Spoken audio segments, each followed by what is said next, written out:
A very good afternoon to you and many thanks for joining us on Citizen Batwana. I am Kirigo Ngarwa. The Teachers Service Commission has once again moved to court seeking determination on whether top NAT officials Wilson Sosion and Mudzo Musili are in contempt of court. Lawyers for the TSC made the application this morning following failure by the two officials to call off the teachers' strike as directed by the industrial court. Yesterday, NAT remained defiant and said it would not call off the strike despite a court order. Jackie Maribe now joins us on a phone from the TSC headquarters with other details on the story on the teachers' strike and efforts to end it. A very good afternoon to you, Jackie. As we know, TSC had temporarily withdrawn the court order yesterday on certain conditions. Now they're back in court. Kindly give us an update of what's going on where you are. Exactly, Kirigo, and a good afternoon to you as well. We are currently at the Teachers Service Commission, and you will remember that yesterday they temporarily withdrew the contempt of court charges against the top NAT officials, Wilson Sosion and Mudzo Musili, but on condition that they call off the strike today. Now, last evening, NAT officials were at the TSC offices, KUPET officials were at the TSC offices, but the NAT officials walked out of the meeting once again, and they said, that the offer that they're being given by TSC is one that they're not going to take. Again, you will remember that yesterday they had been offered 17 billion shillings by the government. Again, they turned it down and said that that offer is inferior because they want 46 billion shillings. So they walked out again of the meeting and said that their teachers should remain firm and that they should continue with the strike or industrial action, and that they should actually intensify the action, something that they have been saying over the past 3 weeks, as the strike is now in its third week. And so now that the strike was not called off, the Teachers Service Commission was back in court again this morning, seeking to reinstate the contempt of court charges against Wilson Sosion and Mudzo Musili. And we do understand from the court that they are actually even saying that the two should be jailed in civil. Sorry, they should be in civil jail for at least 6 months for contempt of court, and that again is a hearing that is scheduled to take place on Monday. But Kirigo, if I could just take you back, the issue at hand, we have the division between the National Union of Teachers, we have KUPET, who are not speaking in one voice. Currently, as we are here at the Teachers Service Commission, KUPET officials are here and they are meeting with TSC, and we do understand that they are ready to sign a deal. Last evening, once again, they said it's not that they have a firm deal. They had not agreed completely on a firm deal, and this is something that they are working towards, and this is something that, again, we do expect we will be able to see sometime this afternoon happening. But on the other hand, the Kenya National Union of Teachers is saying, look here, we cannot call off a strike and then come to a negotiation table. So give us the allowances that we demand, DGZ legal notice number 16 of 2003, pay up the allowances as shown in legal notice 534 of 1997, and then we can call off the strike, allow teachers to go back to school, and then we can find a way to move forward. But Kirigo, once again, we were able to reveal on Citizen TV yesterday that it is not just about commuter or house or medical allowances that forms the basis of these demands. We were able to get documents from the unions, and one that is called the analysis of the unions' demands and the TSC proposal to each demand. We discovered that there are such issues as advance of purchase of motor vehicle, where the teachers want to be given advances to buy vehicles ranging between 360,000 shillings to 1.8 million shillings, a demand that the government says is not possible at the moment.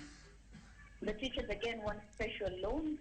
They want to be able to put up houses, school fees, medical expenses. Again, the government says this is not possible at the moment. They want salary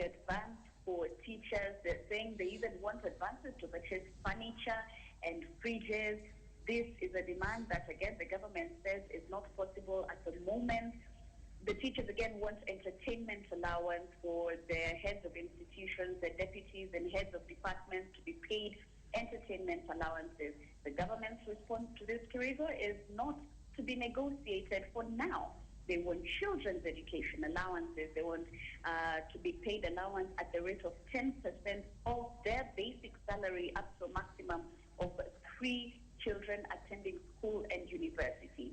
The government's response, again, of course, not possible. They say they demand a salary of between 290% for the lowest paid teacher, 200% for the highest paid teachers. The government's proposal to this is that the salary is an issue to be negotiated at a later date. So issues that are emerging again over these negotiations and finding a return to work formula for the teachers, we are discovering that it just doesn't have to do with these few demands. It's not 3, it's not 5 demands. There are more issues that are coming out, and probably we do understand this is why they still cannot agree on a fix. The government says 17 billion shillings. The teachers' union says no, 46 billion shillings. We will not negotiate the degazettement of legal notice number 16. So we do expect at least more talks to happen.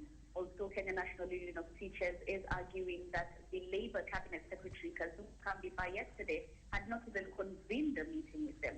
So they say, on one hand, the government says we are ready to negotiate, but on the other, they say they are not being asked to come and sit down, and they're ready to do this.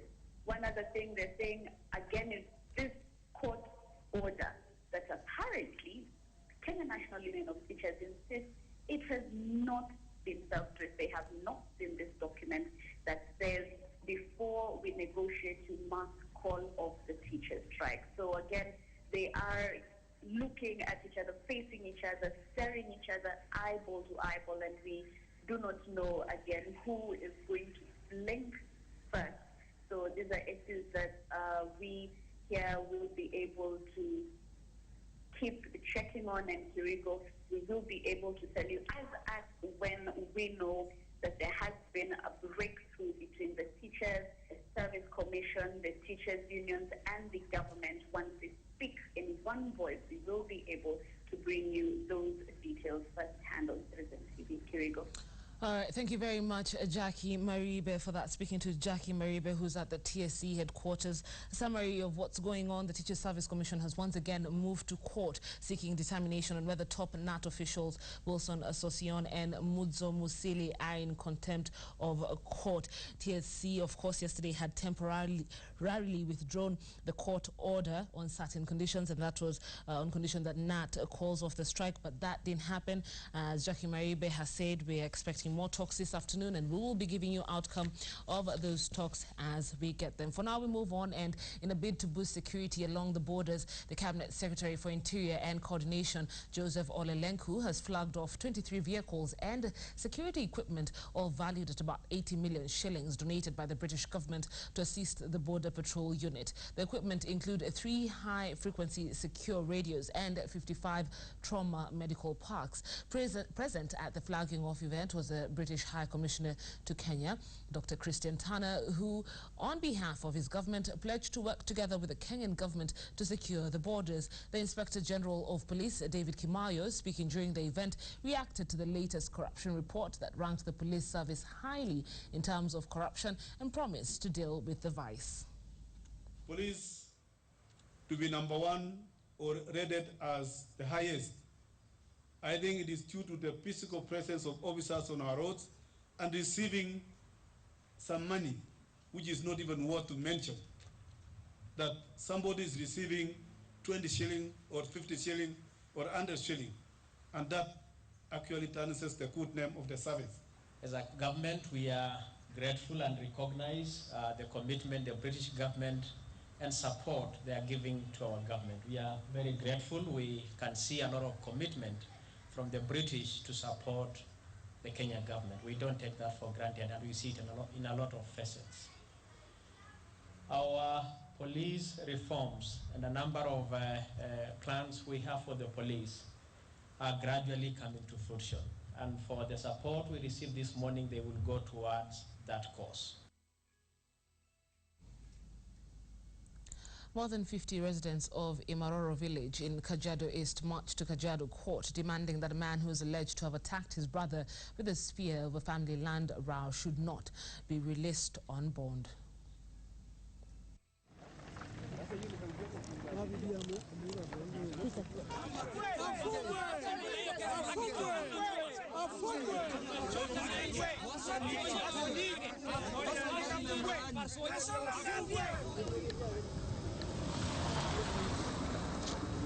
Yes.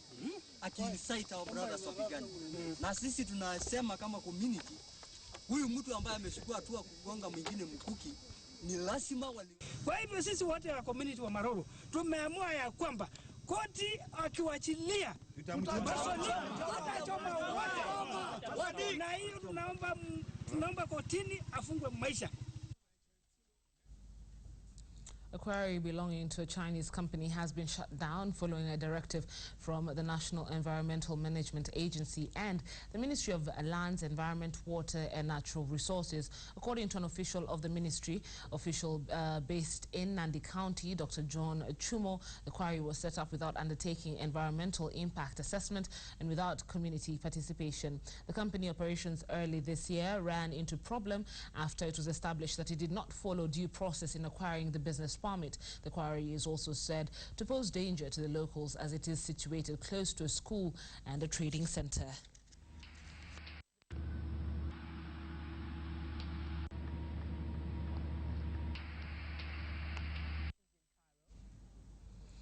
Workers at the 4 billion shillings National Irrigation Project on River Kuja in Nyatike staged a demo to protest alleged harassment by the employer. The workers are also accusing the management of unfair treatment.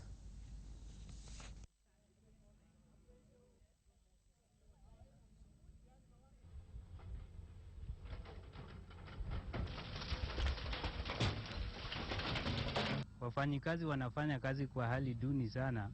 Malipo ni kidogo, unakuta mtu anapewa shilingi 300. 300 ni kidogo sana katika maisha ya sasa. Ya tatu ni kwamba kuna ubaguzi wa kikazi. Kuna vijana wengi wako na ujuzi kama dereva. Kuna madereva wengi hapa. Lakini unakuta madereva wanatoka mbali ndio wanapewa kazi. Vijana wa hapa wanatembea aimlessly. Hawajui wanafanya nini. To call upon Madam Charity Ngilu to come and see what she had initiated. She visited Nyatike some years back, but we want her to come back here because of this particular project, the Lower Kuja Irrigation Project. People living with a disability now got a major boost after over 60 wheelchairs were donated to them by donors. The wheelchairs delivered to the county through the chairman for Finance Committee in the County Assembly, Moses Olesamante, will be distributed to all the wards to assist people living with a disability. Samante said now county government recognizes the existence of people living with disabilities and will take their interests at heart. He called on all residents to continue showing kindness to all disabled persons.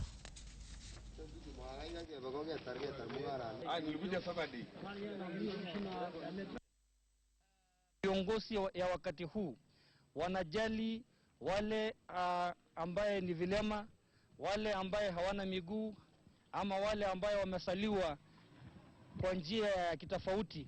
Hatucheki nao, lakini tunatafuta njia yote ya kusaidia wale watu. Now, just a quick one. The Teacher Service Commission has once again moved to court seeking determination on whether top NAT officials Wilson Sosion and Mudzo Musili are in contempt of court. Lawyers for the TSC made the application this morning following failure by the two officials to call off the teacher strike as directed by the industrial court. And this afternoon we are asking you, is NAT justified to disregard court orders to call off the teacher strike? I'll repeat that. Is not justified to disregard court orders to call off the teacher strike? Please send us your views to 22422. I'll repeat that, 22422, together with your name and location, and we will sample them as we move on with the bulletin. Leaders from West Pokot now want the National Assembly and the Senate to resolve the underlying supremacy war to unlock funds meant to go to the counties. The leaders lamented that the standoff was paralyzing the rollout of the devolution process.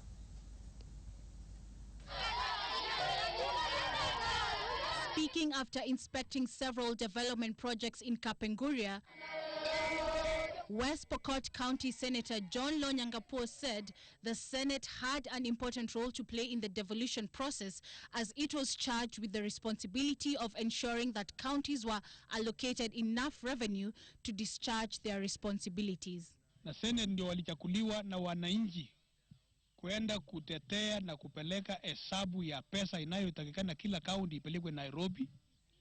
Na budget kabla ijaongelewa, any revenue bill ya kila mwaka kabla ijapitishwa, Senate wanaona wenyewe. The senator also took issue with the move by parliamentarians to slash the funds allocated to counties by the Commission on Revenue Allocation. Tuliangalia juzi kama Senate tukapata pesa haitoshi, ndio tukaongeza pesa kulingana na ile functions ya county. He hoped the distribution of revenue allocation case before the Supreme Court will provide proper guidelines on the role of the two houses to reduce the hostility between MPs and senators for the good of devolution. Linda Omar reporting for Citizen at 1. Now, with a week to go to Mandela's 95th birthday, his health remains in sharp focus, with the South African President Jacob Zuma once again refuting claims the anti-apartheid icon had deteriorated to a permanent vegetative state. Mandela, who has been undergoing treatment in a South African hospital since the 8th of June, remains in what the South African president terms as a serious but a stable condition.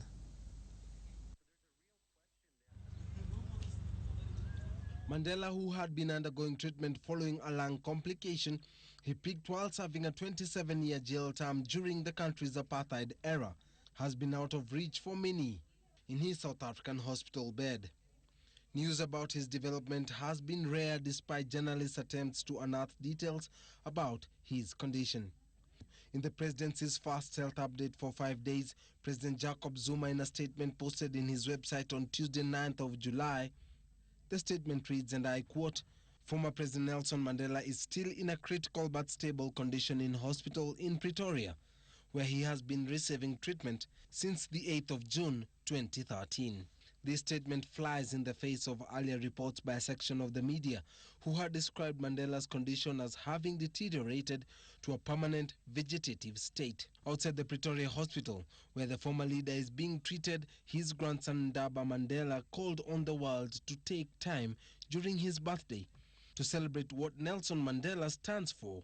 He is quoted as having said that Mandela is very much alive and responds when spoken to, though he remains on life support machines to aid his breathing. Chris Wangombe, Citizen at 1. Member of Parliament for Mbita constituency, Emilio Odhiambo, has added her voice to the ongoing value-added tax bill debate. The legislator says the proposal to impose VAT on essential items used by most Kenyans will push prices of most consumer commodities up. She added that the bill negates Jubilee's government pledge of reducing the cost of living. The legislator also criticized the IEBC tribunal's ruling, which revoked CORD's Makueni Senator nominee Kathy Kilonzo's ticket, saying an independent body should have been constituted to hear the case. She was speaking during the opening of a new KCB Bank branch in Mbita Town, Homa Bay County. And also is working with Seculand. We know as KCB that as we come here, we're going to grow with you. We're going to be part and parcel of you. We'll share with you in all that you wish to do and the business endeavors that you have, as we offer you all our banking services, be it from corporate level to microfinance level.